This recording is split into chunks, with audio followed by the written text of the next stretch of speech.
불자님들, 안녕하십니까?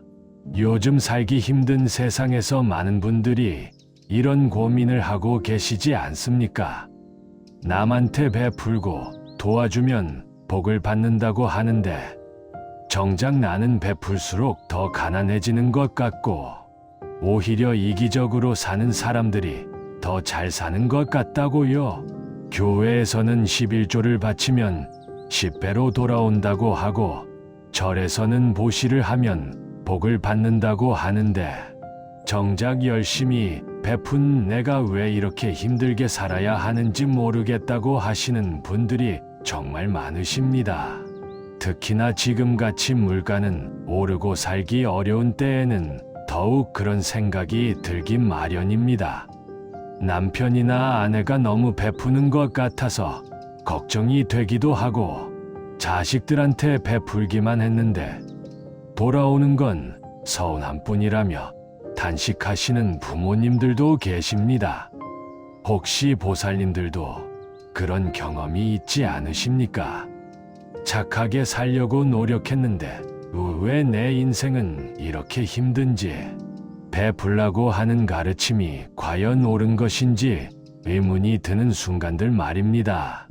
오늘은 이런 고민을 가지신 모든 분들을 위해서 부처님께서 정말로 말씀하신 베푼과 복에 대한 진실을 함께 살펴보려고 합니다. 부처님의 가르침을 제대로 이해하시면 지금까지 왜 베풀어도 힘들었는지, 그리고 앞으로 어떻게 베풀어야 진짜 복을 받을 수 있는지 분명하게 아실 수 있을 것입니다. 많은 분들이 베풀에 대해서 잘못 알고 계시는 부분들이 있습니다. 그래서 올바른 베풀을 하지 못하고 있고, 그러다 보니 기대했던 복도 받지 못하게 되는 것입니다. 하지만 부처님께서 말씀하신 진정한 베풀의 원리를 이해하시면 베풀면서도 마음이 편안해지고 자연스럽게 복도 따라오는 삶을 사실 수 있게 될 것입니다. 지금부터 부처님의 지혜로 이 모든 의문을 해결해 드리겠습니다. 그런데 잠깐, 혹시 보살님들 중에서도 이런 생각을 해보신 적이 있지 않으십니까? 내가 이렇게 열심히 절에 다니고 보시도 하고 착하게 살려고 노력하는데 왜 내 삶은 별로 나아지지 않는 것 같은지 말입니다. 오히려 종교도 없고 이기적으로 사는 것 같은 사람들이 더 잘 살고 있는 것처럼 보일 때가 있지 않으십니까? 이런 의문이 드는 것은 당연합니다. 왜냐하면 우리가 베푼과 복에 대해서 잘못 이해하고 있는 부분들이 있기 때문입니다. 특히나 요즘 같은 시대에는 물질적인 것만을 복이라고 생각하는 경우가 많습니다. 돈이 많이 생기고 좋은 집에 살게 되고 건강해지는 것만을 복이라고 여기는 것이지요. 하지만 부처님께서 말씀하신 진정한 복은 그것보다 훨씬 깊고 넓은 의미를 가지고 있습니다. 그리고 베풀매도 올바른 방법과 잘못된 방법이 있습니다. 아무리 많이 베풀어도 방법이 잘못되면 오히려 자신에게 해가 될 수도 있고 상대방에게도 도움이 되지 않을 수 있습니다. 오늘 이 모든 것을 부처님의 가르침으로 명확하게 정리해 드리겠습니다. 부처님께서는 2500년 전에 이미 이런 문제들에 대해서 아주 구체적이고 실용적인 답을 주셨습니다. 그 답을 아시면 베풀미 짐이 되지 않고 기쁨이 될 것이고 복도 자연스럽게 따라올 것입니다. 지금부터 차근차근 함께 살펴보겠습니다. 첫 번째로 많은 분들이 가장 궁금해하시는 것부터 말씀드리겠습니다. 과연 베풀면 정말로 복을 받는 것일까요? 이 질문에 대한 부처님의 답은 매우 명확합니다. 법구경에서 부처님께서는 이렇게 말씀하셨습니다. 보시를 행하여 복을 쌓는 자는 이 세상에서도 다음 세상에서도 기쁨을 얻는다. 선행을 쌓았다는 생각에 기뻐하고 훗날 좋은 곳에 태어나서도 더욱 기뻐한다. 여기서 중요한 것은 부처님께서 복을 두 가지 차원으로 설명하고 계신다는 점입니다. 첫째는 이 세상에서의 기쁨이고 둘째는 다음 세상에서의 기쁨입니다. 많은 분들이 착각하시는 것이 바로 여기에 있습니다. 베풀면 즉시 돈이 생기고 건강해지는 것만을 기대하시는데 부처님께서 말씀하신 복은 그것보다 훨씬 깊은 의미가 있습니다. 실제로 베풀매 가장 즉각적인 복은 마음의 평안과 기쁨입니다. 진심으로 남을 도와주고 나서 느끼는 그 마음의 따뜻함과 보람, 그것이 바로 첫 번째 복입니다. 한번 생각해 보십시오. 정말로 어려운 사람을 도와주고 나서 느끼는 그 마음의 뿌듯함을 말입니다. 그 순간만큼은 내 걱정, 내 문제는 잊어버리고 진정한 행복을 느끼지 않으셨습니까? 그것이 바로 베풀미 주는 첫 번째 복입니다. 그런데 여기서 놓치지 말아야 할 중요한 점이 있습니다.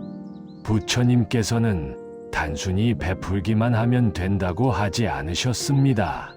어떻게 베풀어야 하는지에 대해서도 아주 구체적으로 가르쳐 주셨습니다.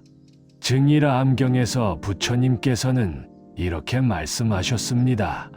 보시할 때는 마음이 청정해야 하고 받는 사람을 가려서는 안 되며 베푼 후에 후회하지 않아야 한다.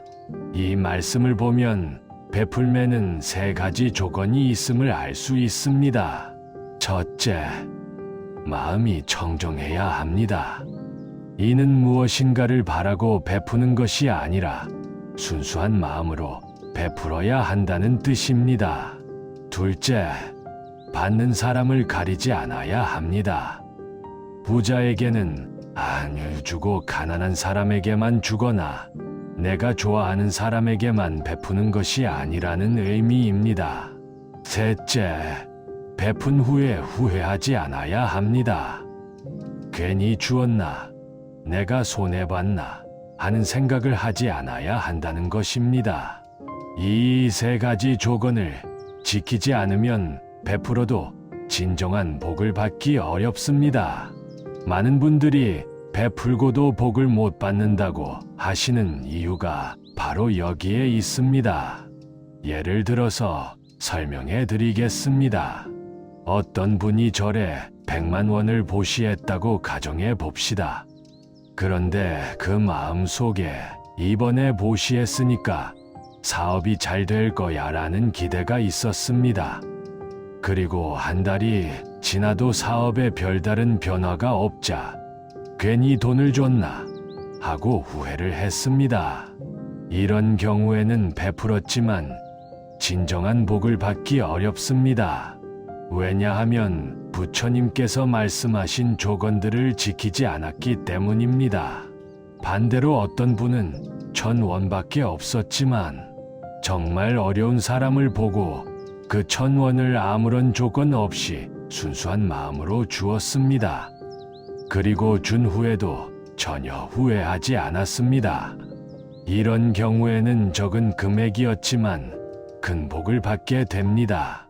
이것이 부처님께서 가르쳐 주신 베풀매 원리입니다. 금액이 많고 적음이 아니라 마음가짐이 중요한 것입니다. 그렇다면 구체적으로 어떻게 실천해야 할까요? 첫째, 베풀 때는 복을 받기 위해서라는 마음을 내려놓으시기 바랍니다. 대신 이분이 조금이라도 도움이 되었으면 좋겠다는 순수한 마음으로 베푸세요. 둘째, 베풀 수 있는 범위 내에서 베푸시기 바랍니다. 무리해서 베풀고 나중에 후회하는 것보다는 조금이라도 기꺼운 마음으로 베푸는 것이 훨씬 좋습니다. 셋째, 베푼 후에는 그것을 잊어버리시기 바랍니다. 내가 언제 누구에게 얼마를 줬다고 계속 생각하고 있으면 마음이 청정하지 못합니다. 이렇게 실천하시면 베풀미 무거운 짐이 아니라 기쁨이 될 것입니다. 그리고 그 기쁨 자체가 바로 부처님께서 말씀하신 복인 것입니다. 두 번째로, 많은 분들이 오해하고 계시는 부분에 대해서 말씀드리겠습니다. 착하게 살면 손해본다는 생각 말입니다. 특히나 요즘같이 경쟁이 치열한 사회에서는 이런 생각이 더욱 강해지는 것 같습니다. 남들은 다 이기적으로 사는데 나 혼자 착하게 살면 바보가 되는 것 아니냐는 생각을 하게 되는 것이지요. 하지만 부처님께서는 이런 걱정에 대해서도 명확한 답을 주셨습니다. 디가니까야에서 부처님께서는 이렇게 말씀하셨습니다. 선업을 행하는 자는 이 세상에서 칭찬받고 다음 세상에서도 좋은 곳에 태어난다. 악업을 행하는 자는 이 세상에서 비난받고 다음 세상에서도 나쁜 곳에 떨어진다. 여기서 주목할 점은 이 세상에서 칭찬받는다는 표현입니다. 부처님께서는 선한 행동이 당장 이 세상에서도 좋은 결과를 가져온다고 명확히 말씀하셨습니다. 그런데 왜 우리는 때로 그런 느낌을 받지 못할까요? 그 이유는 우리가 결과를 너무 성급하게 기대하거나 잘못된 기준으로 판단하기 때문입니다. 예를 들어서 한번 생각해 보십시오. 정말로 이기적이고 남을 속이면서 사는 사람들을 보면 겉으로는 잘 사는 것 같아도 마음 깊은 곳에서는 어떨까요? 항상 불안하고 의심하며 살아야 하고 진정한 친구도 없고 가족들에게서도 진심 어린 사랑을 받기 어렵습니다. 반대로 정말 선하게 사는 분들을 보면 어떻습니까? 물질적으로는 평범할지 몰라도 마음이 평안하고 사람들에게 신뢰받고 사랑받으며 살아가고 있습니다. 이것이 바로 부처님께서 말씀하신 이 세상에서의 칭찬입니다. 부처님께서는 화엄경에서 이렇게 말씀하셨습니다. 모든 법은 마음에서 만들어진다. 마음이 청정하면 세상도 청정하고 마음이 더러우면 세상도 더럽다. 즉, 우리가 경험하는 현실은 우리 마음의 상태에 따라 달라진다는 의미입니다. 이기적인 마음으로 살면 세상도 이기적으로 보이고 선한 마음으로 살면 세상도 선하게 보입니다. 그리고 이는 단순한 착각이 아니라 실제로 우리 주변 환경을 바꿔놓는 힘이 있습니다. 선한 마음으로 사는 사람 주변에는 선한 사람들이 모이게 되고 이기적인 마음으로 사는 사람 주변에는 이기적인 사람들이 모이게 됩니다. 그러니까 착하게 살면 손해본다는 것은 단기적이고 표면적인 시각일 뿐입니다. 장기적으로 보면 선하게 사는 사람이 훨씬 풍요롭고 행복한 삶을 살게 됩니다. 그렇다면 일상에서 어떻게 실천해야 할까요? 첫째, 선행을 할 때 나한테 무슨 이익이 있을까 보다는 상대방이 행복해졌으면 좋겠다는 마음에 집중하시기 바랍니다. 둘째, 즉각적인 보상을 기대하지 마시고 선행 그 자체에서 오는 기쁨을 음미하시기 바랍니다. 셋째, 다른 사람이 이기적으로 행동하더라도 내가 흔들리지 않도록 마음을 단단히 하시기 바랍니다. 이렇게 실천하시면 착하게 살아서 손해라는 생각이 자연스럽게 사라질 것입니다. 세 번째로, 부모님들이 특히 많이 하시는 고민에 대해서 말씀드리겠습니다. 자식에게 이렇게 베풀어줬는데 왜 효도는 안 하느냐는 서운한 말입니다. 자식 교육시키고 뒷바라지하느라 평생을 바쳤는데 정작 자식들은 결혼하고 나서 연락도 잘 안 하고 찾아오지도 않는다고 한탄하시는 부모님들이 정말 많으십니다. 이런 상황에서 베풀면 복 받는다는 말이 허무하게 느껴지는 것도 당연합니다. 하지만 부처님께서는 이런 문제에 대해서도 깊이 있는 가르침을 주셨습니다. 우파니샤드경에서 부처님께서는 이렇게 말씀하셨습니다. 부모의 사랑은 조건이 없어야 하고 대가를 바라서는 안 된다. 진정한 사랑은 주는 것 자체가 기쁨이다. 여기서 핵심은 조건이 없는 사랑입니다. 많은 부모님들이 자식을 사랑한다고 하시지만 실제로는 내가 이렇게 해줬으니까 너도 나를 사랑해야 해라는 조건부 사랑인 경우가 많습니다. 그런데 이런 사랑은 진정한 사랑이 아니라 일종의 거래입니다. 거래에는 반드시 기대가 따르고 기대가 충족되지 않으면 실망과 분노가 생깁니다. 반대로 조건 없는 사랑은 어떤 결과가 나와도 후회가 없습니다. 왜냐하면 사랑하고 베푸는 행위 자체가 기쁨이기 때문입니다. 한국의 유명한 선승이셨던 성철 스님께서 이런 말씀을 하셨습니다. 자식이 효도하기를 바라는 부모는 아직 진정한 부모가 아니다. 효도받을 생각 없이 자식을 사랑할 때 비로소 참 부모가 된다. 이 말씀이 처음에는 이해하기 어려울 수도 있습니다. 자식이 효도하는 것이 당연한 것 아니냐고 생각하실 수도 있고요. 하지만 여기에는 깊은 지혜가 담겨 있습니다. 효도를 기대하는 순간 부모의 사랑은 순수함을 잃어버립니다. 그리고 그 기대가 자식에게 부담이 되어서 오히려 부모-자식 관계가 나빠질 수 있습니다.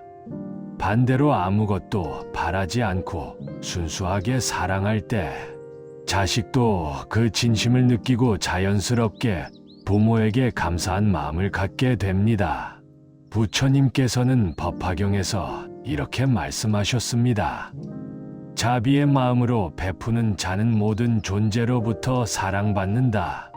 여기서 자비의 마음이란 아무것도 바라지 않고 상대방의 행복만을 염원하는 마음입니다. 이런 마음으로 베풀 때 비로소 진정한 복이 돌아오게 됩니다. 그렇다면 일상에서 어떻게 실천할 수 있을까요? 첫째, 베풀 때마다 나는 지금 무엇을 기대하고 있는가를 스스로에게 물어보시기 바랍니다. 만약 어떤 기대가 있다면 그것을 내려놓으려고 노력하세요. 둘째, 베푼 후에는 이제 내 할 일은 끝났다고 생각하시기 바랍니다. 상대방이 어떻게 반응하든 그것은 상대방의 몫입니다. 셋째, 상대방이 기대와 다르게 행동하더라도 그럴 수도 있다고 받아들이시기 바랍니다. 모든 사람은 각자의 사정과 처지가 있습니다. 이렇게 실천하시면 베풀미 서운함의 원인이 아니라 진정한 기쁨의 원천이 될 것입니다. 네 번째로 가장 중요한 핵심에 대해서 말씀드리겠습니다. 진정한 베풀은 무엇이며 어떻게 해야 부처님께서 말씀하신 진짜 복을 받을 수 있을까요?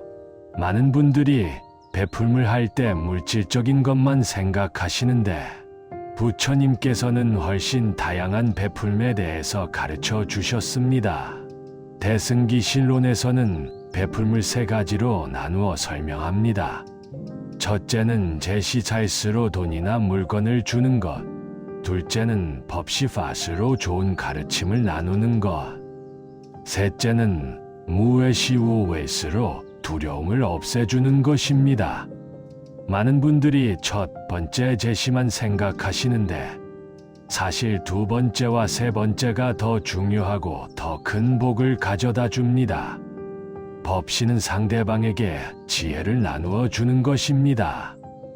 예를 들어서 누군가가 고민하고 있을 때 좋은 조언을 해주거나 올바른 길을 알려주는 것이 법시입니다. 이것은 돈을 주는 것보다 훨씬 큰 도움이 됩니다. 왜냐하면 돈은 쓰면 없어지지만 지혜는 평생 그 사람의 자산이 되기 때문입니다. 무외시는 상대방의 두려움을 없애주는 것입니다. 불안해하는 사람에게 위로가 되어주고, 외로운 사람에게 친구가 되어주고, 절망하는 사람에게 희망을 주는 것이 무외시입니다. 이런 베풀면 돈이 들지 않으면서도 엄청난 가치가 있습니다. 원효대사의 일화를 하나 소개해 드리겠습니다. 어느 날 원효대사가 길을 가다가 울고 있는 아이를 만났습니다. 아이는 어머니를 잃고 혼자 남겨져서 두렵고 외로워서 울고 있었습니다. 원효대사는 아이에게 돈을 주지 않았습니다. 대신 아이 곁에 앉아서 함께 놀아주고 재미있는 이야기를 해주며 하루를 보냈습니다. 그리고 아이가 잠들 때까지 곁에 있어 주었습니다. 다음 날 아이의 친척들이 찾아와서 아이를 데려갔지만 그 아이는 평생 그날의 따뜻함을 잊지 못했습니다.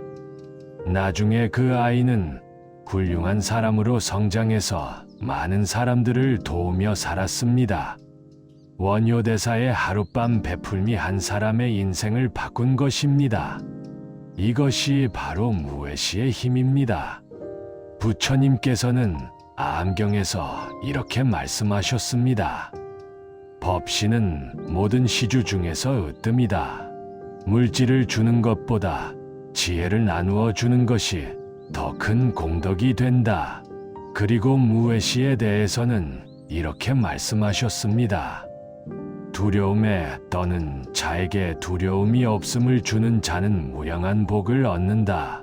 이 가르침의 의미가 무엇일까요? 진정한 베풀면 돈에 많고 적음으로 결정되는 것이 아니라는 뜻입니다. 가난한 사람도 얼마든지 큰 베풀을 할 수 있고 부자라고 해서 반드시 큰 베풀을 하는 것은 아닙니다. 예를 들어서 생각해 보십시오. 어떤 할머니가 동네에서 혼자 사는 할아버지를 위해서 매일 반찬을 조금씩 갖다 드린다고 합시다. 이 할머니는 큰 돈을 주는 것도 아니고 값비싼 음식을 해드리는 것도 아닙니다. 하지만 그 할아버지에게는 이것이 세상에서 가장 소중한 선물입니다. 외로움이 줄어들고 누군가 자신을 챙겨준다는 따뜻함을 느낄 수 있기 때문입니다. 반대로 어떤 부자가 1년에 한 번 거액을 기부하지만 평소에는 주변 사람들에게 관심도 없고 냉정하게 대한다면 어떨까요? 물론 그 기부도 의미가 있지만 일상에서의 작은 관심과 배려가 더 큰 가치를 가질 수 있습니다. 계능 스님의 어록에 이런 말씀이 있습니다. 진정한 보시는 마음으로 하는 것이다. 마음이 없으면 아무리 많이 주어도 보시가 아니고 마음이 있으면 조금 주어도 큰 보시가 된다. 이 말씀이 베풀매 본질을 정확히 설명해 주고 있습니다. 베풀매 크기는 물질의 양이 아니라 마음의 정성으로 결정됩니다. 그렇다면 우리가 일상에서 할 수 있는 베풀매는 어떤 것들이 있을까요? 제시의 경우에도 돈을 주는 것만이 아닙니다. 쓰지 않는 옷을 필요한 사람에게 주거나 직접 만든 음식을 나누어 주거나 자신의 재능을 이용해서 봉사하는 것도 모두 제시입니다. 법시는 더욱 다양합니다. 누군가의 고민을 들어주고 조언해 주는 것, 좋은 책을 추천해 주는 것, 유익한 정보를 알려주는 것, 잘못된 길로 가는 사람을 올바르게 인도해 주는 것 등이 모두 법시입니다. 무외시도 마찬가지입니다.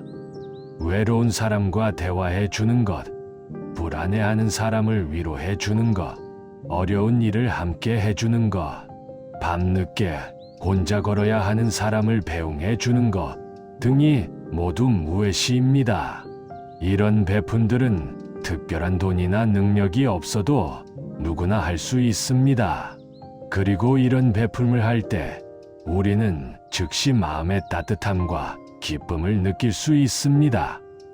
이것이 바로 부처님께서 말씀하신 이 세상에서의 기쁨입니다. 구체적인 실천 방법을 제안해 드리겠습니다. 첫째, 매일 작은 베풀음 하나씩을 실천해 보시기 바랍니다. 엘리베이터에서 먼저 버튼을 눌러주거나, 무거운 짐을 들고 있는 사람을 도와주거나, 지나가다가 만난 사람에게 밝게 인사하는 것도 좋습니다. 둘째, 주변에 도움이 필요한 사람이 있는지 관심을 가져보시기 바랍니다.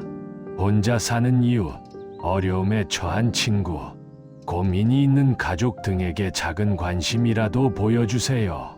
셋째, 자신만의 베풀 방식을 찾아보시기 바랍니다. 요리를 잘하는 사람은 음식으로, 이야기를 잘하는 사람은 대화로, 손재주가 있는 사람은 그 재주로 베풀음을 실천할 수 있습니다. 이렇게 실천하다 보면 베풀음이 어려운 것이 아니라는 것을 아시게 될 것입니다. 그리고 베풀음을 통해서 얻는 마음의 평안과 기쁨이 바로 부처님께서 말씀하신 진정한 복이라는 것도 깨닫게 될 것입니다. 불자님들, 오늘 함께 살펴본 부처님의 가르침을 정리해 보겠습니다. 첫째, 베풀면 복을 받는 것은 사실이지만 그 복은 우리가 생각하는 것과는 다를 수 있습니다. 가장 즉각적이고 확실한 복은 베풀 때 느끼는 마음의 평안과 기쁨입니다. 둘째, 베풀면은 올바른 방법이 있습니다. 청정한 마음으로 차별 없이, 부회 없이 베풀어야 진정한 복을 받을 수 있습니다. 셋째, 조건 없는 사랑과 베풀음이 가장 큰 복을 가져다 줍니다. 대가를 바라는 순간 베풀음은 거래가 되고, 거래는 언제나 실망을 동반합니다. 넷째, 진정한 베풀음은 물질적인 것에 국한되지 않습니다. 지혜를 나누고 두려움을 없애주는 것이 때로는 더 큰 가치를 가집니다. 이 네 가지를 마음에 새기시고 일상에서 실천하시기 바랍니다. 그러면 베풀음이 짐이 아니라 기쁨이 될 것이고, 그 기쁨이 더 큰 기쁨을 불러와서 복이 복을 낳는 선순환이 만들어질 것입니다. 마지막으로 보살님들께 당부드리고 싶은 말씀이 있습니다. 베풀음은 거창한 것이 아닙니다. 오늘부터 당장 실천할 수 있는 작은 것들부터 시작하시기 바랍니다. 옆 사람에게 따뜻한 말 한마디 건네는 것, 어려운 일을 겪는 친구의 이야기를 들어주는 것, 길에서 만난 강아지에게 잠깐 관심을 보여주는 것도 모두 베풀음입니다. 이런 작은 베푼들이 모여서 우리의 삶을 바꾸고 나아가 세상을 더 아름답게 만들어 갑니다. 부처님의 자비가 항상 법우님들과 함께 하시기를 바라옵니다. 오늘 법문이 도움이 되셨다면 좋아요를 눌러주시고 주변에 도움이 필요한 분들과도 나누어 주시기 바랍니다. 그리고 댓글로 여러분의 베푼 경험담도 들려주시면 감사하겠습니다. 부디 건강하시고 모든 일이 뜻대로 이루어지시기를 기원합니다. 사랑하는 불자님들 고맙습니다.